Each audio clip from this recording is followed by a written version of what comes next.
This will be Chapter 5 of The Best Christmas Pageant Ever. When we got home, my father wanted to hear all about it. Well, Mother said, just suppose you had never heard the Christmas story and didn't know anything about it, and then somebody told it to you. What would you think? My father looked at her for a minute or two, and then he said, well, I guess I would think it was pretty disgraceful that they couldn't find any room for a pregnant woman except in the stable. I was amazed. It didn't seem natural for my father to be on the same side as the herdmans, but then it didn't seem natural for the herdmans to be on the right side of a thing. It would have made more sense for them to be on Herod's side. Exactly, Mother said. It was perfectly disgraceful, and I never thought about it much. You hear all about the nice warm stable with the animals breathing and the sweet-smelling hay, but that doesn't change the fact that they put Mary in a barn. Now, let me tell you, she told my father all about the rehearsal. When she was through, she said, it's clear to me that deep down those children have some good instincts after all. My father said he couldn't exactly agree. According to you, he said, their chief instinct was to burn Herod alive. No, their chief instinct was to get Mary and the baby out of the barn. But even so, it was Herod they wanted to do away with, and not Mary or Joseph. They picked out the right villain. That must mean something. Oh, maybe so. My father looked up from his newspaper. Is that what finally happened to Herod? What did happen to Herod anyway? None of us knew. I had never thought much about Herod. He was just a name, somebody in the Bible. Herod the king. But the herdmans went and looked him up. The very next day, Imogen grabbed me at recess. How do you get a book out of the library? She said. You have to have a card. Well, how do you get a card? You have to sign your name. She looked at me for a minute with her eyes all squinched up. Do you have to sign your own name? I thought Imogen probably wanted to get one of the dirty books out of the basement, which is where they keep them, but I knew nobody would let her do that. There's this big chain across the stairs to the basement, and Miss Grabner, the librarian, can hear it rattle no matter where she is in the library, so you don't stand a chance of getting down there. Sure you have to sign your own name, I said. They have to know who has the books. I didn't see what difference it made, whether she signed the card with her own name or signed the card Queen Elizabeth. Miss Grabner still wasn't going to let Imogen Herdman take any books out of the public library. I guess she couldn't stop them from using the library, though, because that was where they found out about Herod. They went in that afternoon, all 6 of them, and told Miss Grabner that they wanted library cards. Usually when anybody told Miss Grabner that they wanted a library card, she got this big happy smile on her face and said, good, we want all our boys and girls to have library cards. She didn't say that to the herdmans, though. She just asked them why they wanted library cards. We want to read about Jesus, Imogen said. Not Jesus, Ralph said. That king who was out to get Jesus, Herod. Later on, Miss Grabner told my mother that she had been a librarian for 38 years and loved every minute of it because every day brought something new and different.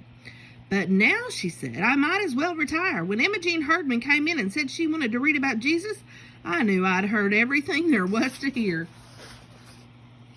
At the next rehearsal, Mother started again to separate everyone into angels and shepherds and guests at the end, but she didn't get very far. The herdmans wanted to rewrite the whole pageant and hang Herod for a finish. They couldn't stand it that he died in the bed of old age. It wasn't just Jesus he was after, Ralph told us. He killed all kinds of people. He even killed his own wife, Leroy said. And nothing happened to him, Imogen grumbled. Well, he died, didn't he? Somebody said. Maybe he died a horrible death. What did he die of? Ralph shrugged. It didn't say. Flu, I guess. They were so mad about it that I thought they might quit the pageant, but they didn't. Not then or ever, and all the people who kept hoping that the herdmans would get bored and leave were out of luck. They showed up at rehearsals right on time and did just what they were supposed to do, but they were still herdmans, and there was at least one person who didn't forget that for a minute. One day I saw Alice Windlekin writing something down on a little pad of paper and trying to hide it with her other hand. It's none of your business, she said. It wasn't any of my business, but it wasn't any of Alice's either. What she wrote was, Gladys Herdman drinks communion wine. It isn't wine, I said. It's grape juice. I don't care what it is. She drinks it. I've seen her 3 times with her mouth all purple. They steal crayons from the Sunday school cupboards, too. And if you shake the happy birthday bank in the kindergarten room, it doesn't make a sound. They stole all of the pennies out of that. I was amazed at Alice. I would never think to go and shake the happy birthday bank. And every time you go in the girls' room, she went on, the whole air is blue, and Imogene Herdman is sitting there in the Mary costume, smoking cigars. Alice wrote all these things down, and how many times each thing happened. I don't know why, unless it made her feel good to see it in black and white, just how awful they were. Since none of the Herdmans had ever gone to church or Sunday school or read the Bible or anything, they didn't know how things were supposed to be. Imogene, for instance, didn't know that Mary was supposed to be acted out in one certain way, sort of quiet and dreamy and out of this world. The way Imogene did it, Mary was a lot like Mrs. Santoro at the pizza parlor. Mrs. Santoro was a big fat lady with a little skinny husband and 9 children, and she yells and hollers and hugs her kids and slaps them around. That's how Imogene's Mary was, loud and bossy. Get away from the baby, she yelled at Ralph, who was Joseph, and she made the wise men keep their distance. The wise men wanted to honor the Christ child, Mother explained for the 10th time. They don't mean to harm him, for heaven's sake. But the wise men didn't now know how things were supposed to be either, and nobody blamed Imogene for shoving them out of the way. You got the feeling that these wise men were going to hustle back to Herod as fast as they could and squeal on the baby out of pure meanness. They thought about it, too. What if we didn't go home another way? Leroy demanded. Leroy was Melchior. What if we went back to the king and told on the baby where he was and all? He would murder Jesus, Ralph said. Old Herod would murder him. He would not. That was Imogene, with fire in her eye. And since the Herdmans fought one another just as fast as they fought everybody else, Mother had to step in and settle everyone down.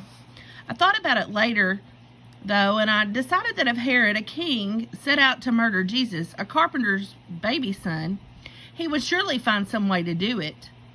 So when Leroy said, well, what if we went back and told on the baby? It gave you something to think about. No Jesus, ever. I don't know whether anybody else got this flash. Alice Wendlekin, for one, didn't. I don't think it's very nice to talk about the baby Jesus being murdered, she said, stitching her lips together and looking sour. That was one more thing to write down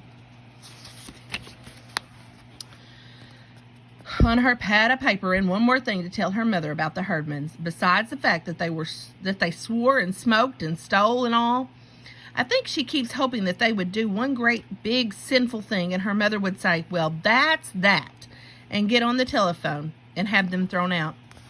Be sure and tell your mother that I can step right in and be Mary if I have to, she told me as we stood in the back row of the angel choir. And if I'm Mary, we can get the Perkins baby for Jesus. But Miss Perkins won't let Imogene Herdman get her hands on him. The Perkins baby would have been a terrific Jesus, and Alice knew it. The way things stood, we didn't have any baby at all, and this really bothered my mother because you couldn't very well have the best Christmas pageant in history with the chief character missing. We had lots of babies offered in the beginning, all the way from Eugene Slopper, who was so new he was still red, up to Junior Caudill, who was almost 4. His mother said he could scrunch up.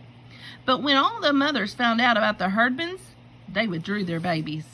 Mother had called everybody she knew trying to scratch up a baby, but the closest she came was Bernice Watros, who kept foster babies all the time. I've got a darling little boy right now, Bernice told Mother. He's 3 months old, and so good I hardly know he's in the house. He'd be wonderful. Of course, he's Chinese. Does that matter? No, Mother said, it doesn't matter at all. But Bernice's baby got adopted 2 weeks before Christmas, and Bernice said she didn't